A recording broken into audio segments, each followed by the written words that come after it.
आड़ी बाड़ी में आड़ी बाड़ी में आड़ी बाड़ी में आड़ी बाड़ी में आड़ी बाड़ी में चुप हो जाओ, चुप हो जाओ। मैडम हुआ के तत्काल ले लो, तत्काल ले लो। दोस्तों खेसारी लाल यादव जी का एक सॉन्ग आया है, जिस तरीके का बैगन लेला सॉन्ग था, उसी टाइप का एक सॉन्ग आया हुआ है मकई के बाल लेला।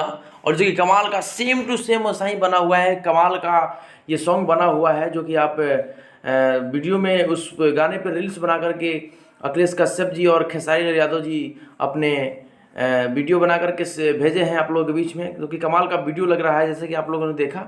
और कमाल का ये गाना लगेगा, और इसको जो है आप लोगों के बीच में आने वाला है, कल आएगा ये सॉन्ग, जो कि कमाल का सॉन्ग होने वाला है। इससे प्लस रिक्वेस्ट करना चाहता हूँ, वीडियो पहली बार देखना, चैनल को सब्सक्राइब नहीं किया तो सब्सक्राइब कर लीजिए, बेल आइकन दबा लीजिएगा, नोटिफिकेशन आपको सबसे पहले खेसारी से जुड़ी खबरों का मिलता रहेगा। जी हाँ दोस्तों, ये खबर आपको अच्छा लगा हो तो इसे लाइक कर लीजिए, और आप अपने दोस्तों तक इसे शेयर करके इस खबर को पहुंचा सकते हैं। दोस्तों भगवान करके आप हमेशा खुश रहें, और इसी तरह खेसारी लाल सुपरस्टार को प्यार करते रहें। धन्यवाद दोस्तों।